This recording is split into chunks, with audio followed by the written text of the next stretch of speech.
I thank you, both chairmen and the full committee chairman Waxman, for this hearing. I welcome our two former cabinet secretaries who are both friends of mine. We appreciate y'all voluntarily coming today. 3 months ago today, an explosion tore through the Deepwater Horizon drilling ship. It killed 11 men. It has filled great swaths of the Gulf of Mexico with crude oil.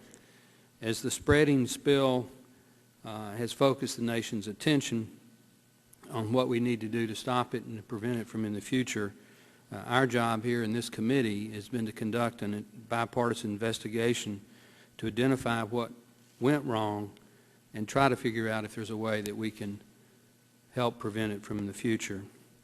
Last Thursday, the full committee put together some of the results of the fruits of our investigation to pass out the Blowout Prevention Act of 2010. This bill passed this committee 48-0 on a bipartisan basis. It will improve safety, it will protect the environment, and yet it will allow responsible drilling to go forward in the Outer Continental Shelf. Having said that, we still have a lot of work to do.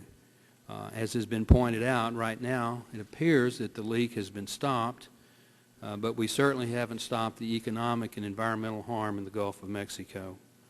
I believe that this committee's bipartisan oversight is providing the most powerful searchlight for getting to the truth so that we can address in the very near future what additional steps, in addition to the Blowout Prevention Act that we passed last week, need to be done to prevent this tragedy from ever happening again. We have found and spotlighted a number of disturbing BP decisions, in some cases non-decisions, that were made or not made at critical moments that if they had been made differently, perhaps this accident may not have occurred. Having said that, we need to remember that the drilling in the Outer Continental Shelf and federal waters is a regulated federal industry. And today, finally, we're going to begin to look at the role of the regulator, in this case, the Department of the Interior. We're going to see if perhaps past decisions and current practices have led to the accident that we all wish had not occurred. We want to understand why the department has allowed BP to do what it did. Was the department really watching what was going on at the drilling operation? Keep in mind that the blowout preventer that failed on April the 20th passed inspection only 2 weeks before.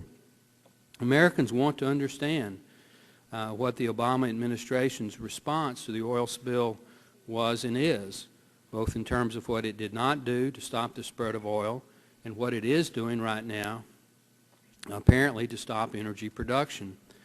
It was the Obama administration, not the Bush administration, that didn't waive the Jones Act so that some of our foreign friends could bring in their oil spill equipment. It was the Obama administration, not the Bush administration, that wouldn't waive certain environmental impact studies so that our friends in Louisiana and Mississippi and Alabama could put up some berms that could have prevented the oil from reaching their beaches.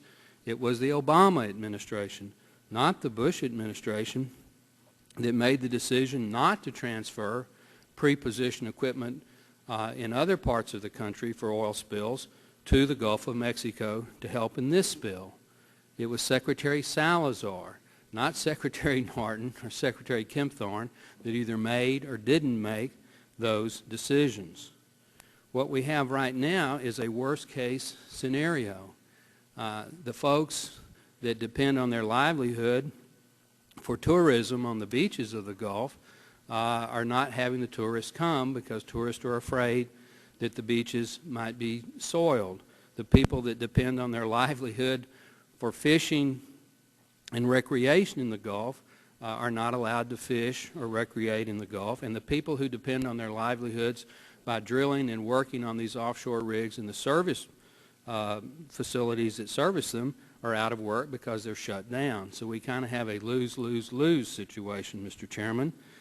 We hope in the very near future that we can put it together in a win-win-win situation.